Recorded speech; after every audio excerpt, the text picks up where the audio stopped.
Tieto dve krasavice čekajú na tú pravú vyvolenú, keď nejaká bude, no tá bude mať to šťastie, že sa toho napije. No.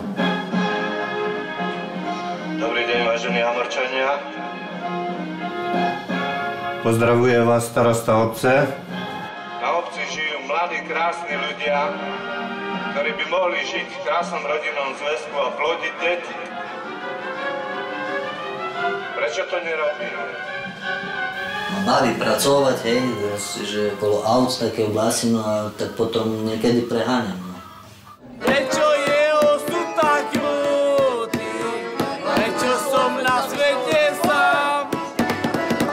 Monča, naša Monča. Automaticky.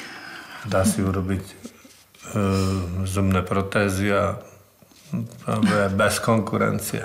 S takým poprsím, Pane Bože. 25.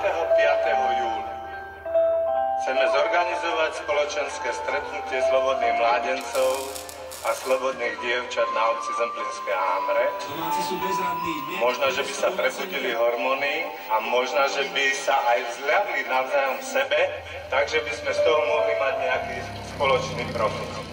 A o 3 ráno by sme ich začali naspäť rozvážať autobusmi. Nechci zůstat sám, to ti povídám, ľahko tě nevíš, něco uvidíš, to ti říkám já, ďábla se nemá, na záda si ho dám, to pekne uříkám.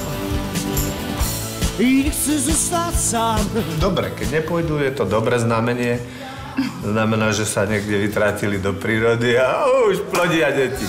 Ja nechci zůstat sám, to ti povídám, ľahko tě nevíš, něco uvidíš, to ti říkám já, ďábla tě nemá. A tí lepší, tí geneticky fajnovejší, vycestujú na Mars. To ti povídám, ľahko tě nevíš, něco uvidíš, to ti říkám já, ďábla tě nemá.